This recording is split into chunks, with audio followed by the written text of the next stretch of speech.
So now you've been charged with setting up a resource group and you're not quite sure which one should you do. Should you do an employee resource group or business resource group?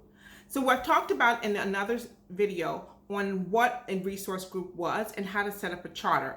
Now I want to talk to you about what's the difference between a resource group and a business resource group. And that's very important, especially for a person who is charged with setting them up. You have to be able to guide your employees and be able to tell them what they need.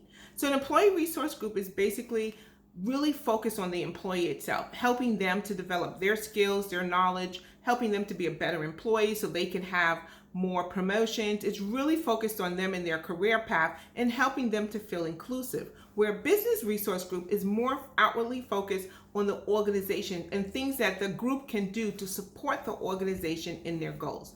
Now, I honestly believe no matter which group you set out, it has to be tied to the business goals of the organization for it to be effective and for the company to really buy into that group. So that's my number one tip. My second one is you gotta have a clear goal of why this group is even existing.